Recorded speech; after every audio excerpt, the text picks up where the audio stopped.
Hi everyone, I'm Miss Felicia. So right now I'm actually teaching from the Bukit Timah outlet of OVERMUGGED. Okay, so before we begin, maybe I just share a little bit with you on like what you can expect for the lesson for today. Yep. So for today's end of year revision lesson for Set 2 Science Express. Yep. So just to share with you a little bit in case you have never heard of like OVERMUGGED this tuition center before. Yep. So we are actually a group of like specialist tutors, and the subjects we cover here at OVERMUGGED is actually all subjects as long as it's English medium. Yeah, so we actually do have like English tuition, math tuition, science tuition, like right now that you're attending. Yeah, humanities, we also have it. Yeah. So we cover mainly from secondary school to JC. Yep. So as you can see, as you continue to join more of our lessons, you will see that all the teachers here are actually very young and friendly. Yep. So for Overmark here, we actually have three main centers: the Bukit Timah Center, which right now I'm currently here at. Parkway Center and Serangoon Central. But besides these three main centers that we are teaching at, we also do teach at other locations like Toa Payoh, Jurong East, and Woodlands also. If you are keen to like sign up for tuition in future, if you need some help, yeah, in your academics. Yep. Then in future, yeah, we are also looking into exploring Tampines. Yep, so maybe a little bit self-introduction about myself. Yep, so the subjects that I teach, it would be I teach O level and IP. I teach all three sciences. Yeah, so far my students has shown track record good results all this while, be it O levels or IP. Yep, and just a little bit background on myself. So I actually graduated from NTU. My major was in science, and that so far I've been teaching like IP and O level classes. I teach both upper sec and lower sec, which is that's why I'm teaching you all now. Yep, so I teach all three sciences. So before Overmark, I was actually at the other tuition center called the Learning Lab, and before the Learning Lab, I was also at another tuition center called Wisland, and I also did like quite a lot of MOE relief teaching also.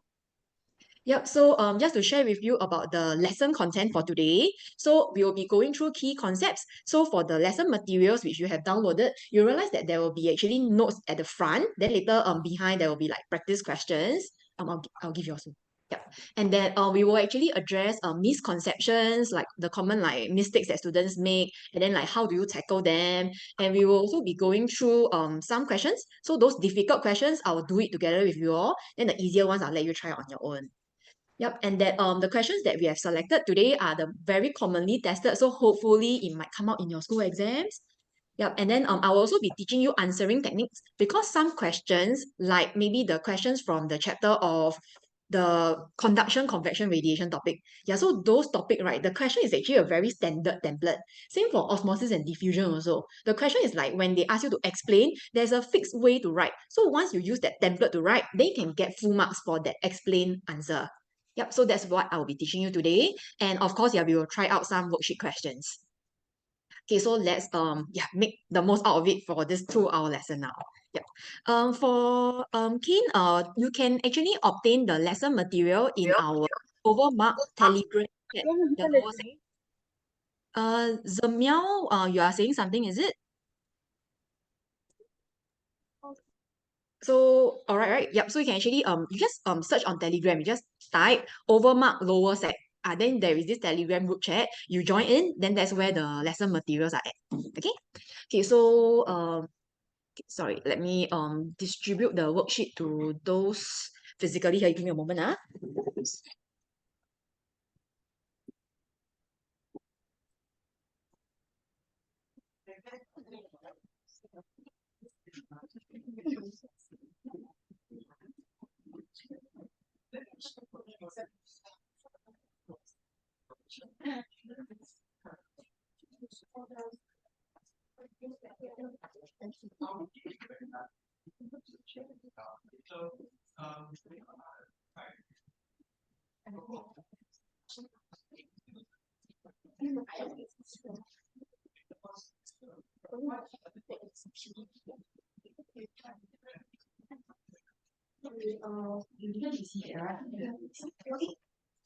Okay, so done distributing the worksheets to those physically present here. Okay, so yeah, let's begin. Okay, so I will be going through these 5 chapters today. Yeah, cause with 2 hours limited duration, I can't possibly go through like all chapters that you need for end of year. Okay, so we'll start off with chemical changes first. So for this topic on chemical changes, first need to know the difference between chemical versus physical change. So mainly is that physical change, it will be something like the change in physical states. Okay, so whenever you see that I write down something, can you follow and copy it down too? It means whatever that I write, whatever that I highlight, you follow it. That means your notes should be exactly the same as mine. Okay? Yep, so we need to know that physical change will refer to, for example, change in physical states like solid, liquid, gas. So that's why whenever you change in state, like example, boiling, freezing, melting, you realize that there is no new substance form, right? Like water boil, freeze, melt, it's still water, it's still H2O. And that is a reversible change because if you melt it, you can freeze it back. Then for chemical change, it means chemical reaction. Write it down. Yep, so when you have a chemical reaction, like two things react, of course you will form something new and it's irreversible. Once you form the product, you cannot form back the reactants. So for this topic here, the focus is on chemical reactions. So let's take a look at what are the different categories of chemical reaction. Yes, Glenda, are you asking about? Sorry, I didn't catch you. Nothing? Okay. So then I move on. Should be done copying by now, right? Okay, so moving on. So the next part here will be the different categories of chemical reaction. One is called involving heat. Yep, so if the reaction absorbs heat, it's called endothermic. Give out heat, exothermic. This one very seldom tested. This one you don't know, it's okay lah, we can skip it. The more important one, it will be like combination reaction. So combination, need to know. Combination means that it is two or more combined. And take note, okay, that when you combine, it's not any amount combined also, okay.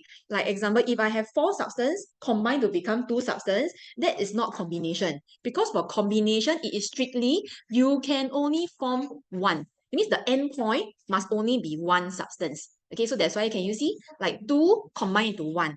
So if the end point is one substance, one product, it is then combination. So maybe let's write down some examples here. So if you were to have like maybe 3 substance, you combine into 1, then yes, this is combination. But if you have like this, like P, Q, R, S, then you form T and U. So it's like 4 substance, you combine into 2, then this is not combination. Because the end point, it has to be 1. So this is not one product. So not one, that's why it's wrong. It has to be end off with one product. So opposite of combination, it will be decomposition. So for decomposition, it's directly opposite. So it's from one substance, you break it down into many simpler substances. Like as you can see over here, calcium carbonate is only one substance, you break down into many. So let's write it down too. So for decomposition, it has to be one, you break down into like many. If you want more, also can. Yeah, but you cannot say that, oh, this time round I have maybe 2. 2, I break down into maybe 4. Then this is not decomposition. Because decomposition, strictly, it has to start off with only one product. If it's not one, sorry, not one reactant, there's 2 reactants here, this is not considered as decomposition. And over here, for decomposition, there are various methods. So for decomposition, you can go through 3 methods. You can either go through heat. That's why over here, they use the word thermal. That means you break the substance down by using heat. Then there are also 2 other methods. You all should be done copying soon. Then I shall move down. Okay, so just let me double check. So there is also decomposition using light. Sorry, I skipped a little bit. Yep, so this is also another decomposition. Can you see? It's also one substance you break down into many. So decomposition total got 3 types. So heat, light, and the last one is electricity. Can you see over here? Electrolysis is also decomposition. Yeah, so maybe do you have another color highlighter? So if you have color highlighter, Luo Yi, do you have any question? I hear like a lot of echo and stuff. Do you have? Okay, so for decomposition, let's highlight there are 3 of them. So one is called electrolysis. Highlighted. Okay, then another one is here using light. So that is for decomposition on the photography film using light. So this is the second one. Okay, then we move on to the third one. The third one was this one here that we were going through just now, the thermal decomposition. So total, there are 3 types of decomposition. Okay, then next is I just now I skipped combustion. Combustion is actually just burning. That's it. So whenever you burn, you will need oxygen to burn, right? That's why there is a plus oxygen. Then heat will be needed for combustion, thermal decomposition. Done writing the word burning, right? I move on. Okay, so moving on to the next page. So over here, these are chemical reactions involving mixing. This one I'll go through more in detail later when we reach the section on acid and bases. Okay, so moving on. Next part, photosynthesis. So these are reactions involving light. So that will be photosynthesis and decomposing like the photography film using light. So this one is actually kind of similar to like X-ray film also. You know, like when you shine X-ray, then like the parts that has the bones, it will appear as white. It's because the film decomposed. Yeah, that's why it became like white in color. Yeah, so that's how we can see the structure of the bones. Okay, then next is reactions involving electricity. It will be electrolysis, which is decomposition using electricity, and electroplating. Electroplating is coating an object with a layer of metal. Something like maybe if the person want to like buy a gold necklace, but then the person cannot afford pure gold. So what they can do is they can maybe buy silver necklace, then they do electroplating and plate a layer of like yellow gold outside. So that when people see them wearing the necklace, they will thought, oh, it's like yellow gold bangle. But actually it's not pure yellow gold. Inside is actually a cheaper material that's silver. So this can actually help to cut cost. Okay, then next is oxidation. Oxidation, as the name suggests, it means that oxygen is reacted. Yep, so this will involve like rusting because during rusting, we will need the presence of water and oxygen. Let's write it down. I think you all know, right, that it has to be wet, then substance can rust, as well as you must have oxygen, yep, for the rust to form. So this is actually rust, but it's not important to know what rust is lah. Just need to know that okay, oxidation means involve oxygen will do. Okay, then next one is cellular respiration. So for cellular respiration, it will be cell respiring to release us energy. Yep, so that's why it's just the food that we eat, which is glucose, and then the air that we breathe, which is oxygen. Yep, then in the end, we sweat and all, right? So that's producing water, and then we breathe out carbon dioxide. Okay, then someone online actually asked about galvanization. Galvanization is actually using a layer of metal to coat another piece of metal to mainly prevent it from rusting. And that's galvanization. Okay, then next is take note that whenever question asks you like can you describe, is it a chemical change versus can you explain, is it a chemical change? When it's describe versus explain, take note that the answers are different. So when they ask you, can you describe if this is a chemical change, you use this kind of words. Because when they ask you to describe is usually using your 5 senses, using your observation skills.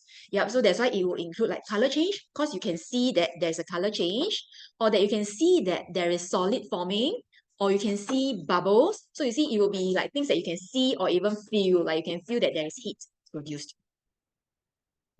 So when they ask you to describe, this is what you write. But if they were to ask you to explain, what do you write? If they ask you to explain, you write down words from over here. So this part is for you to write when teacher asks you, can you explain why this is a chemical change? And then you say that, oh, because there is this new substance, maybe like calcium carbonate form. Yep. So, or you can say that, oh, this reaction is irreversible. So this is how you write for explain. So look at the signal word carefully. Describe versus explain. Done copying, right? Okay, so then yep, let's try out some questions here. So can you all finish up this page now? Then once you all finish this page, then I'll go through the answer. Yep, do it now.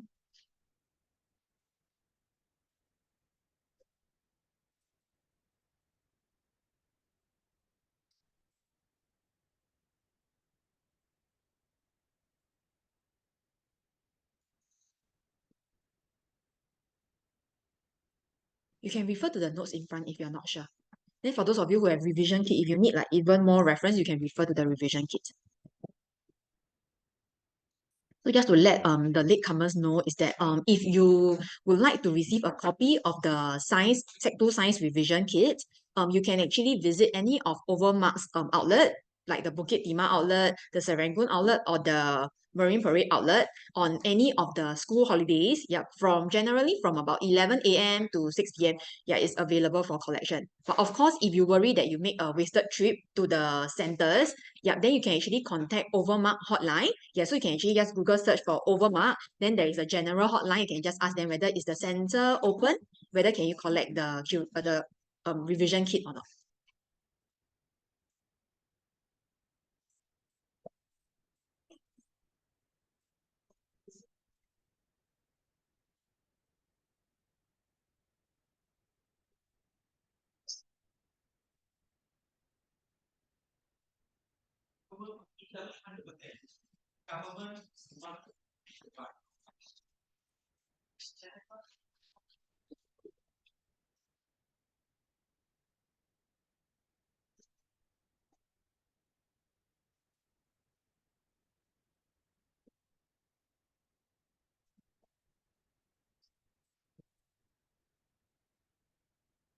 By the way, for those who are physically present here, just to let you know that the goodie bag inside there's like water and like snacks. So if you're thirsty or hungry, you can just feel free to open up and eat.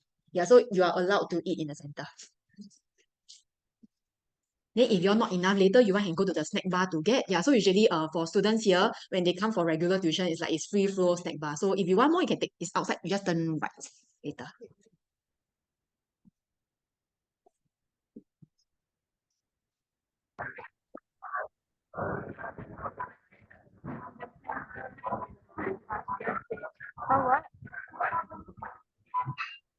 Hi Genevieve, do you have any questions?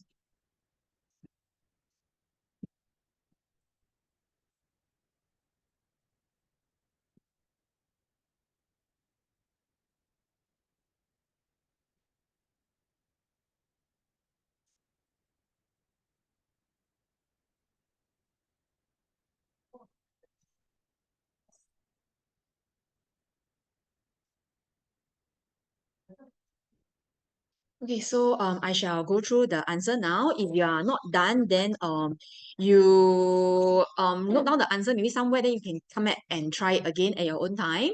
Okay, so let me show the answer here. Come, check your answers. So for the answers, it will be C, D, cow, dog. Can you mark your paper now? First two questions, C, D. Then B, D, boy, dog. Okay, so maybe can you let me know which questions that you all would like me to go through? For those online, you can type it in the Zoom chat to let me know. So how? Question two. Any other question?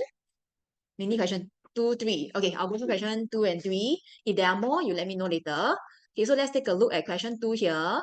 So they said that aluminium reacts with oxygen to form aluminium oxide. Which type of chemical reaction has taken place? So the answer is oxidation only. So although you might see that, there's oxygen. So isn't oxygen needed for burning? But when you burn, you need fire, right? If you just keep on having oxygen, you blow on an object, do you think the object will burn? The object won't burn, right? Yeah, so that's why in this case, you shouldn't be including combustion because you need to have heat, then can have combustion. Because after all, if you look at the notes, remember here, there I mentioned that combustion, there's an asterisk. Heat is compulsory. So for this question, there is no heat. So that's why it is not combustion. Okay, then, yep, so this time around is only oxidation because it's reaction with oxygen. Then it's not decomposition because decomposition is that you from one object, you break down into two or more. In this case, it is two of them combined to become one. So this is a combination, not decomposition. Okay, then moving on to question number three. Electricity is passed through a solution and hydrogen gas and oxygen gas are produced. Which statement correctly describes the process? So the answer is electrolysis. So if you refer back to the notes just now, for electrolysis is over here. And just now we highlighted, right, that electrolysis is one of the three decomposition. Decomposition is, I emphasize, is one, you break down into two or more. So that's why in this case, as you can see over here, Yeah, it is actually one substance, which is a solution.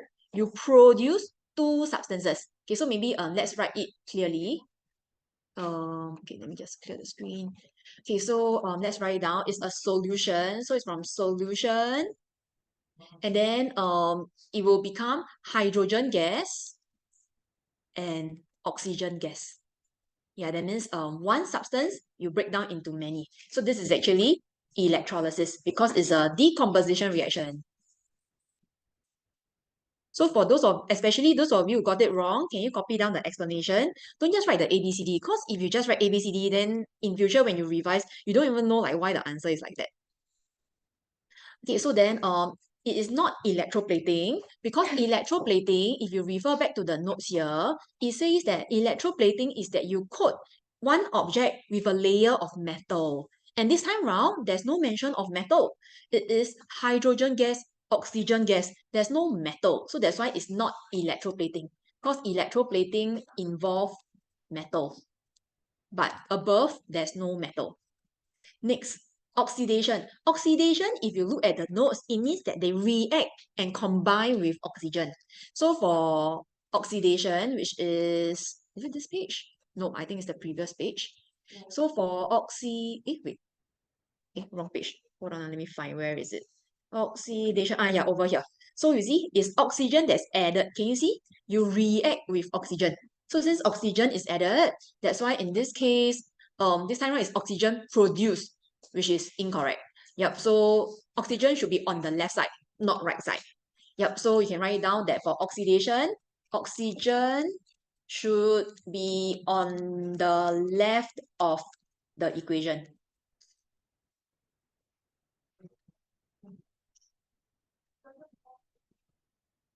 Yep.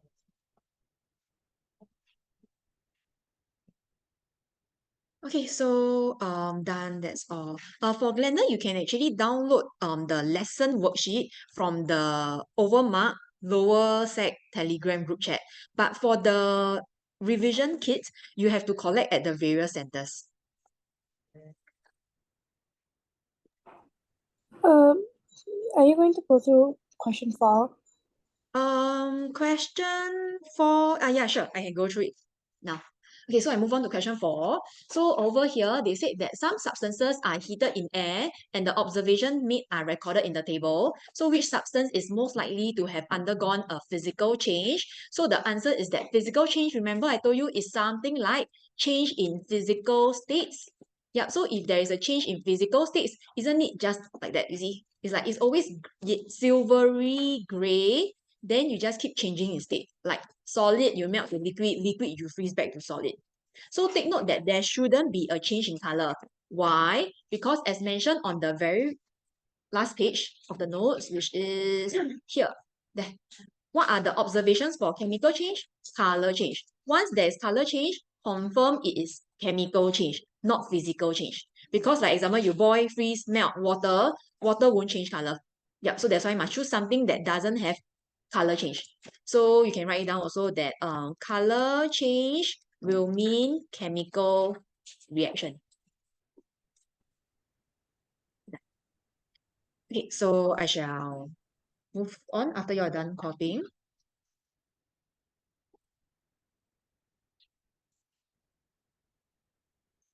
Davia, any question? It seems like you unmute. Okay, so moving on.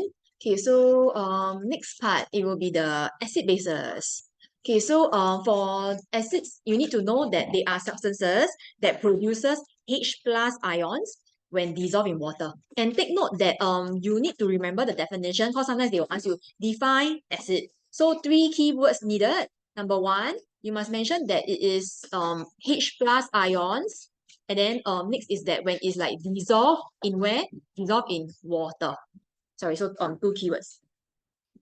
Produces H plus ions when dissolved in water. So let me just test you all to see whether do you all understand this definition well enough. So maybe if I say that when I buy HCl powder.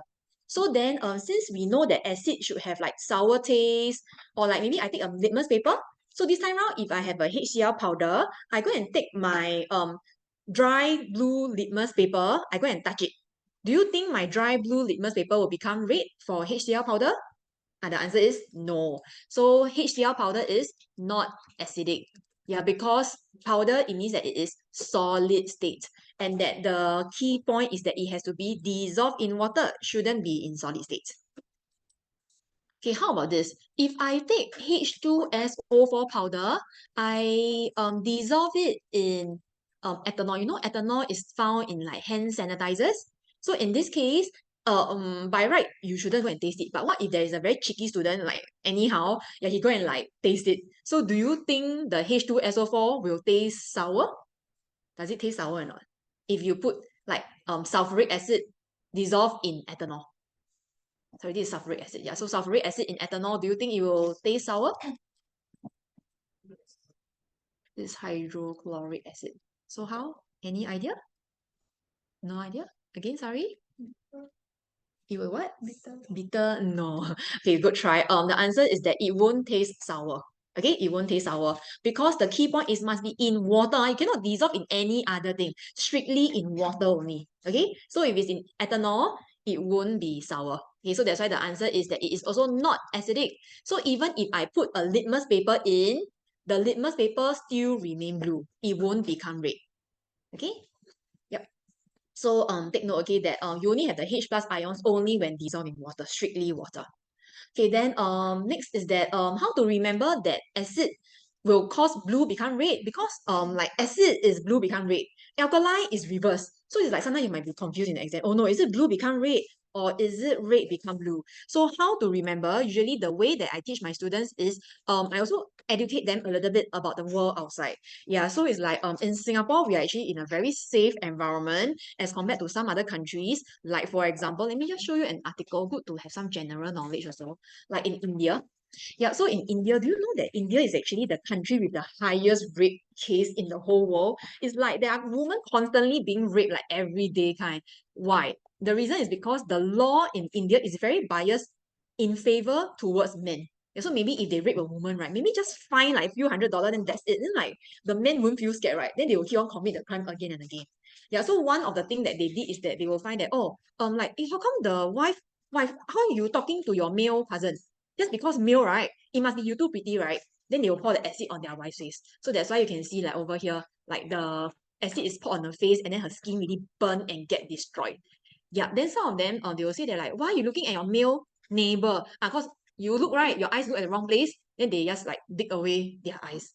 Yeah, yeah. And then it's like the men like won't really get harsh punishment. Yeah, because the law is very like in favor towards men. And then it's like not helping women at all.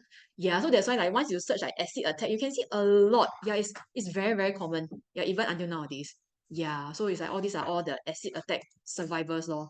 Yeah, you can see their skin is. So what I'm trying to show you over here is that take note that acid is really very scary. It can really like destroy skin. So since it is very scary, right? Usually the color we relate to scary is red, correct? Because red is always to tell you it's dangerous. It's like stay away. Yeah, so you can think of acid being dangerous. That's why yeah, you can think of red color for acid. Okay, so that means blue will become red. Red litmus paper remains red. Okay, then next it will be base. Base Teacher, it can will I be ask something? yes. Because you say right that it has to be dissolved in water, but if it's not dissolved in water, it is still acidic. No, it's not acidic. Okay, So thank you. you test its pH, it is actually neutral pH. Yeah, then it won't be able to show all these properties like conduct electricity. Yeah, so if just now like we look at this scenario here, if I try to put like battery and wires and light bulb, by right the light bulb won't light up. It is not able to conduct electricity. Okay, thank you. No problem. Samuel has a question. Okay, then I shall move on. Okay, so next part over here is base. Base, it will be metal oxide or metal hydroxide. That means it's like calcium oxide, like metal and oxygen, or else it's metal and hydroxide. And that a base is a big category. So for base, actually there's a small subset, you know, Venn diagram, right? Yeah, so for base, there's a small subset over here called alkali. So what's the difference between base versus alkali? Base is the big category, like acid bases, also big category. So for base, you can actually subdivide into, like over here, this region here, it will be base, and this region here will be alkali. So for base, they are insoluble. That means they will remain as solid state. Are you copying? Then for alkali, they are soluble. Soluble means can dissolve. So they will be like in the aqueous state. Aqueous means dissolve in water. By the way, aqueous versus liquid state. Liquid means like the melted form, like chocolate. If you melt to become chocolate fudge, that is liquid state. Then if it's aqueous means that you dissolve inside water. That means there's water added. So maybe chocolate, you add like maybe some tea drink, then become like chocolate milk tea, something like that. So alkali is that you add water, then it becomes aqueous. This is not even tested for my exam. I think if whether is it tested or not, it depends on school also, because different school might test different school. Okay, so then next is that the properties. Oh yeah, and by the way, alkali need to know, alkali actually produces hydroxide ions when dissolved in water. Yep, so acid, it was H plus ion. Alkali, it will be OH minus. And take note, it's only alkali, not base. Yeah, because base cannot even dissolve in water, so it can't even produce the ions. Then next is the properties. So for alkali, it will taste bitter because alkali is commonly found in soap. And then when you accidentally eat soap, you know, when you shower, like if accidentally, you realize it's like very disgusting. Yeah, so that's why it's like bitter taste. And soap, of course, they have soapy feel. Okay, then for soap, usually when you shower, after you come out from a shower on a hot day, you'll feel cooling, right? So when you feel cooling, that's why litmus paper will be cool color. It will be blue color, right? Because blue are cool colors. Yeah, so you can think of that. Soap, cooling, blue color. Okay, then next it would be all the chemical reactions in this chapter. So it would be this. There is acid plus metal to get salt and hydrogen gas. So in school, teacher just teach you, must memorize, okay, acid plus metal get salt and hydrogen. But how to remember? So that's when tuition comes in. Yep. So it's when like I'll teach you there are shortcuts to remember. So you can actually memorize as this. You know, like you mash things up like mashed potato. So mash is saying that metal plus acid, you get salt and hydrogen gas. So you see, it's like don't need to memorize now. Mesh. Then the other one later. Okay, so maybe I scroll off first. You're done copying? Okay, so then on the next one over here, this one instead of mesh, we call it as cash, money. So what's cash? Cash is carbonate plus acid. You get salt and the H over here is H2O. Yeah, so that's how you can remember. So easy, right?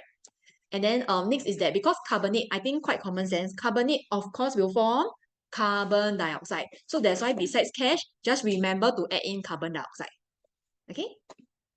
Then next, this one over here, you can memorize as bash. Yeah, like you know, bash people up, bash. So bash is B-A-S, then the H is H2O. So you see, can remember now. Yeah, don't need to memorize by heart. So it's bash, cash, mash. Okay, so now let me go through starting from mesh first. Okay, so over here, so take note that for mesh, right, it is only metals that are reactive, then can react. So metals that usually we use for jewelry making, they are usually unreactive. So unreactive metals like copper, silver, gold, platinum, all these are used in jewelry making because they won't react. That's why if you wear the jewelry to shower, at least like it won't react with your soap or your sweat. Yeah, so that's why since they are unreactive means if question were to trick you, they say that hydrochloric acid plus copper, then they ask you, do you see like bubbles? And then the answer is no, because they are unreactive. Unreactive means they don't even react. Okay, so that's why this is one of the common trick questions that teacher like to ask. Okay, since your worksheets are mostly printed in black and white, so can you highlight this since this is in red? So take note, okay, be careful. This is one of the common misconception among students. Yeah, is that students just see that, oh, acid plus metal, yeah, then there will be hydrogen gas form. But must look at the metal carefully. Only these four won't react. The rest will react. Okay, then next is for this chemical reactions, you need to mainly study three things. The reaction itself, the observation, like what you see, and then if there are gases, how do you know if that gas is hydrogen gas? Yeah, so mainly need to know three sections. So for observation here, it is only 1 mark question. You write the main observation, which is this. The effervescence keyword, please spell wrongly. No, don't spell wrongly. Yep. So effervescence means bubbles. Bubbles of, you tell me about the color and the smell. So must mention both color and the smell will be observed.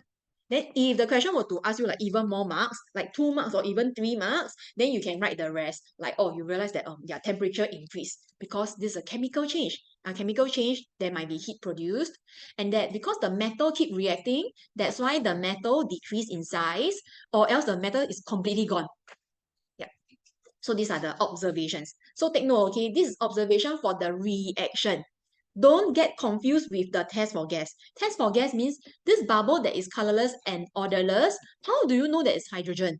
Because there are many colorless and odorless gas, right? There is like carbon dioxide, water vapor, oxygen. All these are all colorless and odorless. So how to make sure that it is confirmed hydrogen? Then this is the step. So take note, okay, when to use which. This is for observation in general for the reaction. This one is to identify what's the identity of the gas. And then take note that when you write this, must have the inverted comma. 1 stroke or 2 stroke doesn't matter, but must have the inverted comma. Okay? Yeah, all this I think you should know. So all this is template answer. Please go and memorize them. So can you like put a star to remind yourself? Please go and study all this. This is the most commonly tested section already for this topic. Yeah, so need to know. Okay, moving on to the next page. Can you also put star for the rest also? Yeah, so need to know all this. So for cash over here, carbon dioxide, of course, no smell and no color. Then how do you prove carbon dioxide? Please use white precipitate. Don't use primary school terms like what chalky, milky, all this cannot. Yeah, now that you're in secondary school, some more you're going to upper sec next year some more. Yeah, so must use white precipitate. Then over here, on this one, you can just follow your school. If your school say lime water, okay, then yeah, you can use back lime water. But if your school says no, you should use calcium hydroxide. Then you use calcium hydroxide. Okay, then next is for this one over here. The only observation is just temperature increase. There is no gas. So you realize the last row on the test for gas is missing. Yeah, cause no gas. Okay, so moving on. Okay, so next part over here is just the pH scale. I think you should know 7 is neutral. Below 7, it will be acidic. Above 7 is alkaline. So this is actually the color of the universal indicator. So as you can see, even for universal indicator, the color is also similar. Whenever it's acidic, it's always like the scary color, right? So you should choose red, orange. Then for alkaline is soap. You choose cool colors like blue, purple. Okay, so yep. So for the questions here, for the MCQ, I will skip. So we'll do the open-ended because at the end of the lesson, I'll be providing the answer key. Then you can actually try out. Then you see whether you can get it correct or not. Yeah. Okay, so let's take a look at the open-ended question here. So they said that an experiment was carried out to investigate the speed at which copper 2 carbonate reacts in hydrochloric acid as shown in this figure. And that sorry, tiny typo error, should be figure 5.1. Can I just amend it?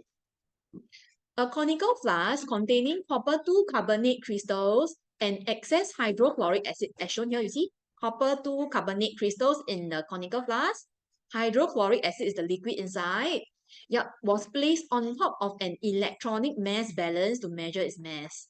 So then they realized that, oh, there was mass loss because the bubbles formed from the solution here, the reaction, and then they escape through the cotton wool. And that the mass of the flask and contents were recorded in this table here. So for part 1, they're asking you, suggest why excess hydrochloric acid is added into the conical flask. So do you have any idea like why do they add like so much hydrochloric acid? It's mainly to what thing? Anyone have any idea? People, you must contribute, okay? Because I don't want to just give your free answers. Yeah, so if you tell me already, then if wrong, then I'll give you the correct answer. So how, anyone want to try? Those online, you can try out too. You can type it in the chat.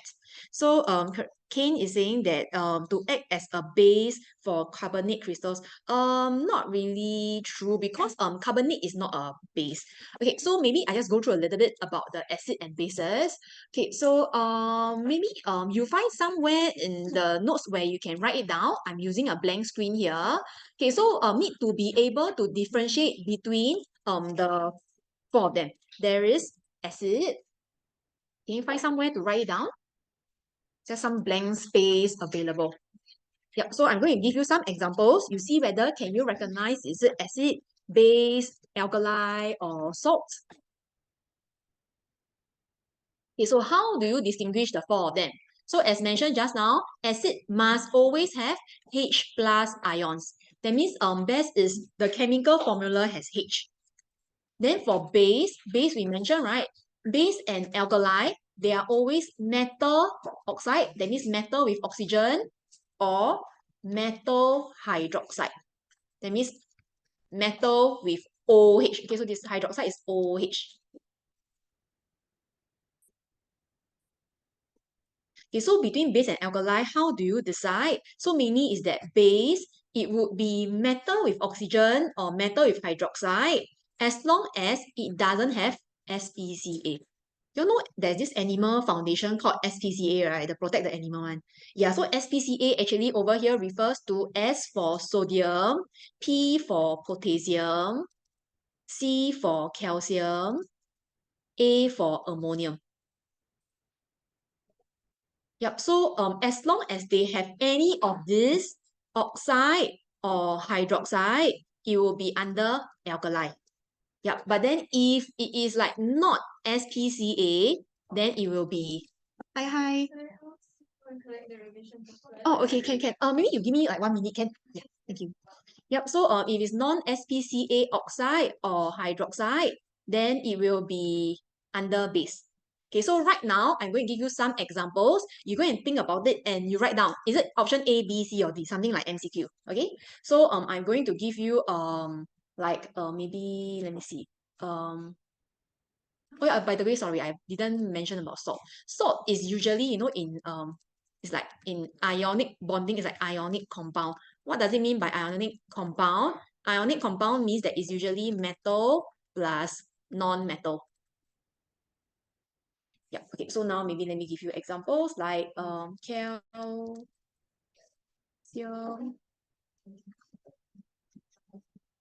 So you think about it, what is the answer?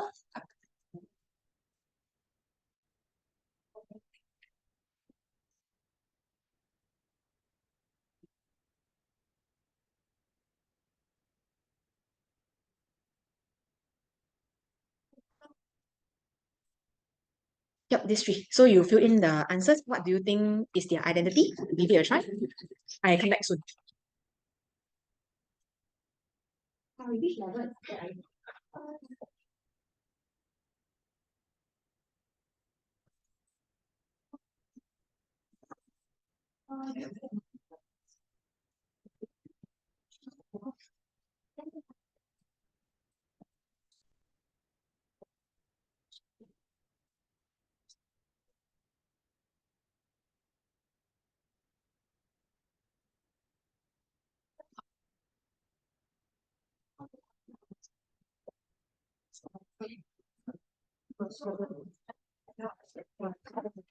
So completed by now. Okay, so I shall review the answer. So for the first one, which one do you all choose? Which one do you all choose? You haven't choose yet. Cannot be, right? What do you all choose? A, B, C, or D? For those online, you can type it in the Zoom chat too. So what's this? B, close. One category. Later is C, yeah, because got C for calcium. So that's why it's alkali. Okay, so write it down. Then how about this one? Also calcium something. So what's the answer for this? What's the next one? Calcium carbonate. Is it A? Calcium carbonate, no, because if you look at the spelling here, there's no hydrogen. That's why it's not acid. Yep, so C, not correct because it's not called calcium hydroxide, not calcium oxide.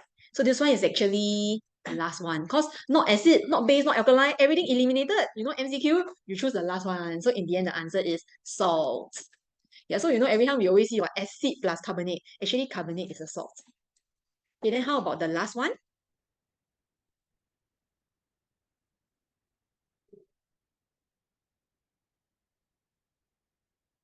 No answer.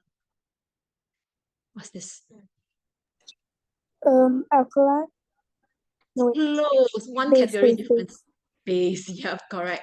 Because this one is metal. Iron is metal, right? Metal hydroxide. So metal hydroxide. Then this time round, is this SPC or A? Not, right? So not SPCA. But then it's a metal hydroxide. That's why it's under base. Okay, so then now we go back to the question. You're done copying? Okay, so moving back, yep. So over here, that's why we cannot say that carbonate is a base. Carbonate is a salt based on what we have just written. Okay, so back to this question here. Suggest why excess hydrochloric acid is added into the conical flask. So why you add to the conical flask? Why you put excess? Mainly is to you cannot use the word neutralize because neutralize is only for neutralization reaction. Okay, so can you all flip to this page over here? Okay, sorry, not this page. Yeah, over here. So take note that neutralization is only strictly acid plus base only. So that means the other reactions are not called neutralization. Okay, so neutralization strictly bash only. Okay, only bash is neutralization. Have you written this in? Okay, so then yep, let's take a look at this. So instead of using the word neutralize, you can actually just use the word react. Yeah, so mainly is that you add a lot of acid to make sure that all your copper 2 carbonate react instead of saying all the copper 2 carbonate neutralize. Yep, so that will be the answer. Come, let's write it in together. So this is to use up or to react all the copper 2 carbonate crystals. Oops.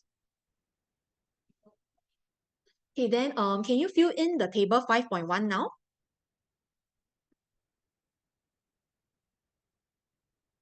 Yeah, just press the calculator.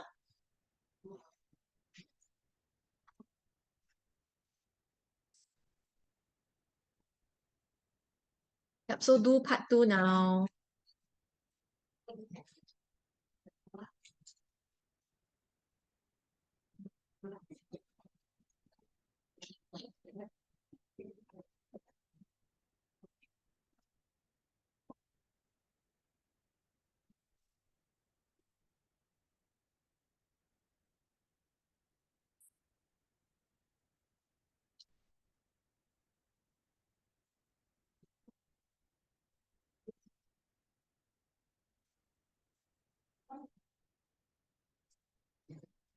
Besides part 2, can you also do part 3?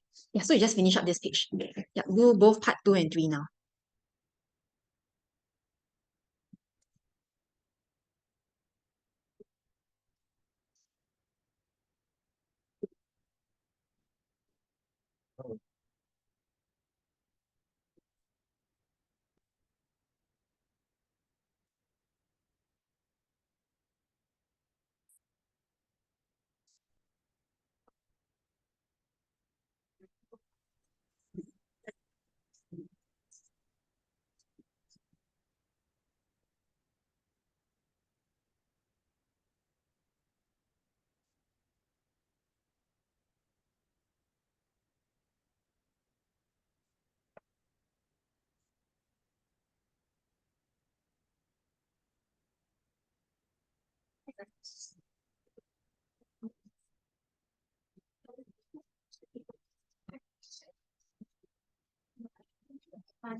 Should be done by now, right? I believe.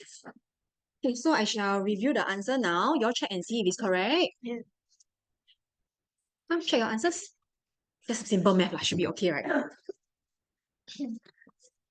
So if correct, you can actually just mark your paper as correct then.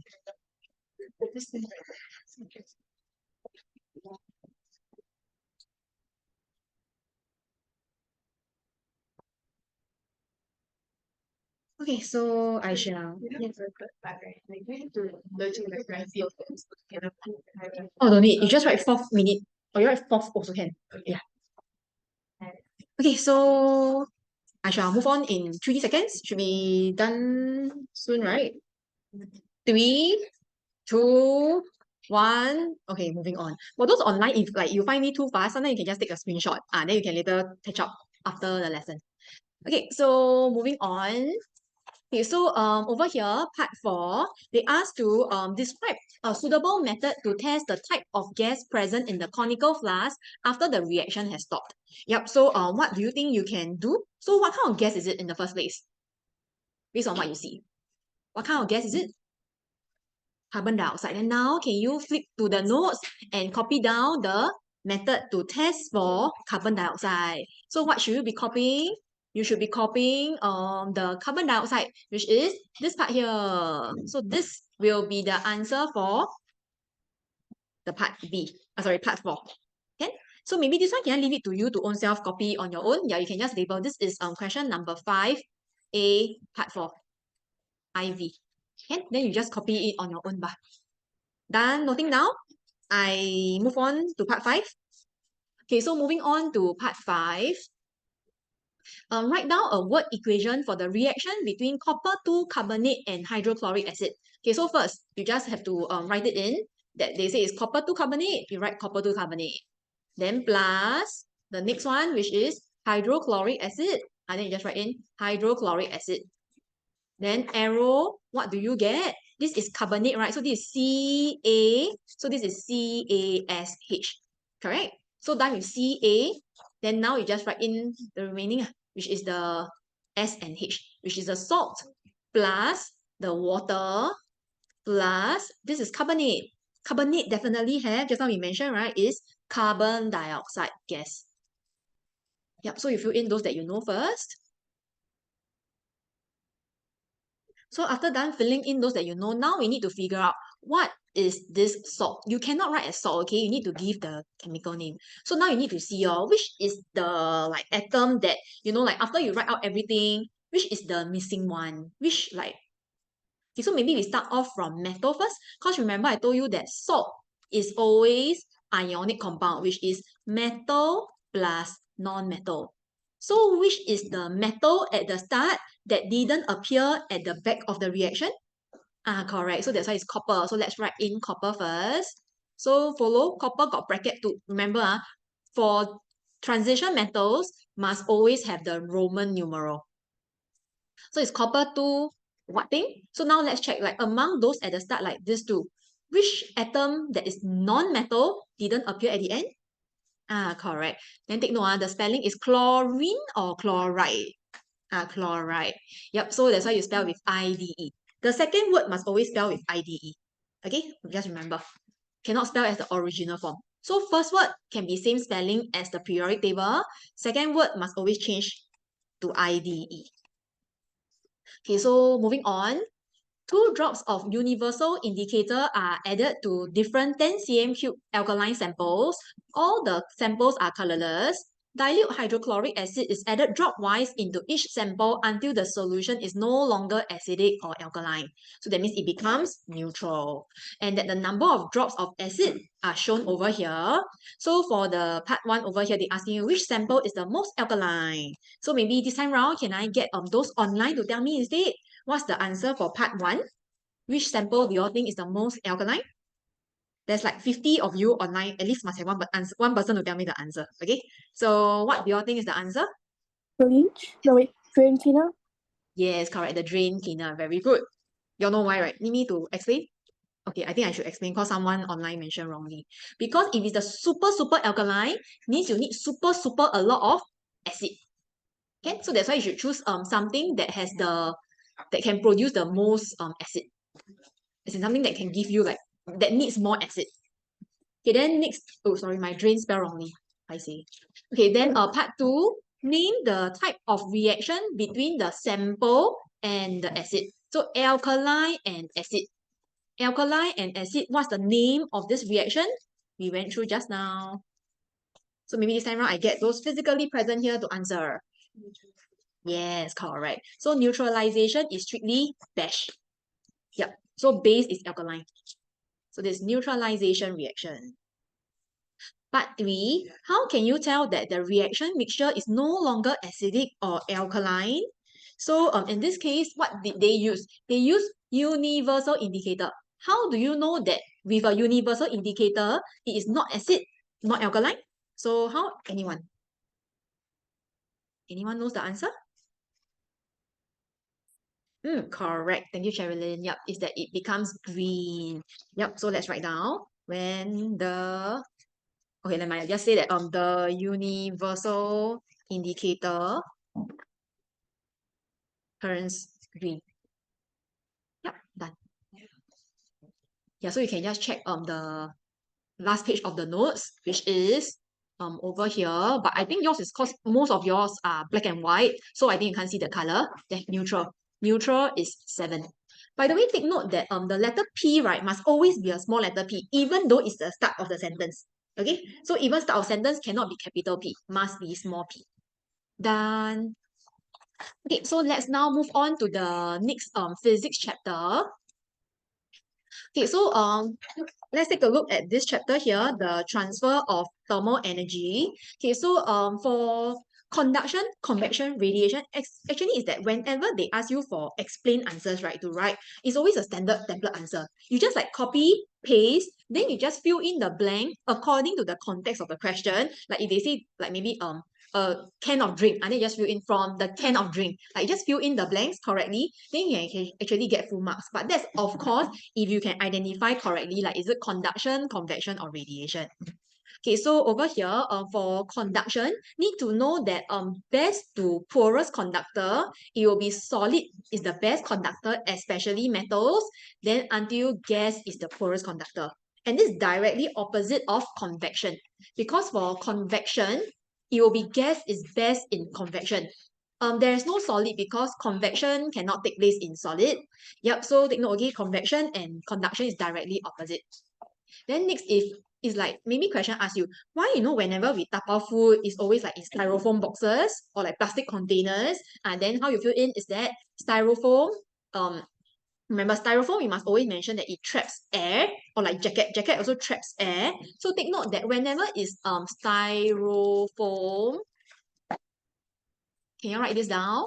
And then jacket, and then animal's feather or fur, all this, remember to mention that they trap air. And then air is then a poor conductor. So that means the blank to fill in here, it will be air is a poor conductor, not styrofoam is a poor conductor. Yeah, so air is a poor conductor of thermal energy. It helps to reduce the loss of thermal energy from the hot food to the surroundings by conduction, allowing. So to answer the question, maybe you can say allowing the food to stay warm. So that's what I meant by you fill in the blank according to the question. Or maybe like if they say that, how come cooking pots and pans are usually made of metals? Then the answer would be metal is a good conductor. Just copy everything. Gain from the fire to the metal to the food by conduction, allowing like the food to stay warm. Okay, so that's why you just fill in accordingly. But if the question say that in like maybe particulate model of matter, or in terms of molecules, or in terms of particles, then you need to write this longer version. So this longer version for metals, right, is that metals, you must mention about both the atom as well as like the, so for metals, there will be additional electrons. Yeah, so mainly is that in terms of atom is that one particle vibrate, they collide. The next particle vibrate, collide. So when you pass down the collision, the other end will receive the heat. Oh yeah, then another thing to take note is that how do you tell that it is conduction? Like, they can give you different scenario. Like I fry chicken wing, I maybe cook a pot of water. Yeah, so if I give you different scenario, how do you know it's conduction? Number one, you go by the state. Yeah, so for conduction, do you need some water? There's some water in the goodie bag. So for conduction, it will be in solid, liquid, gas. That means if there is solid, right, you can eliminate convection because conduction can have solid, but convection cannot. So that's one way to decide like which method it is. Another method is that whether is the object in contact with the heat source or not. So something like example, if my hand is hot and if this is a metal rod, then if I want to like, conduct the heat to the metal rod, this is conduction because my hand is touching the rod. So whenever in contact, it will be conduction. So that means like the fire must be touching the pot. So if the fire below burning, touching the pot is heated up by conduction. But if the heat source and the pot is far away, like maybe like a campfire, you stand at a distance away from the fire, that is not in contact. Not in contact won't be conduction. Not in contact, it will be radiation instead. Okay, then another point is that for conduction, it would be that it is a bit slower. Yeah, it's slower. So sometimes if question asks you what are the main methods of heat transfer, you should actually choose radiation because radiation is much faster. Okay, so then I shall move on. Okay, so next one is convection. How do you decide if it's convection? So let's amend it. Convection, it will be liquid and gas only. And then convection, one iconic thing is hot rise cold sink. And like why hot air balloon rise? And that's because of convection. Cold sink. Yeah, so that's how you can tell if it's convection. Okay, so for convection, whenever question asks you like explain your answer, if you know it's a convection question, can you just copy the entire template? Yeah, just memorize it, every key point needed. Okay, then I shall move on. Okay, so moving on to the next one, radiation. How do you decide that it's a radiation question? So mainly it's by the states. Firstly, yeah, this time around, vacuum can even allow radiation to take place. That's how the heat from the sun reach us. Yeah, as well as mentioned just now, it must be like at a distance away. Yeah, like the heat from the sun to reach us, as well as in terms of direction, that is like vertical, right? Hot rise cold sink for convection. For radiation, it will be in all directions. Can be diagonal, sideways, forward, backward, up, down, left, right, also can. All directions. And then next is for radiation, it is also very fast. Yeah, because it takes place at the speed of light.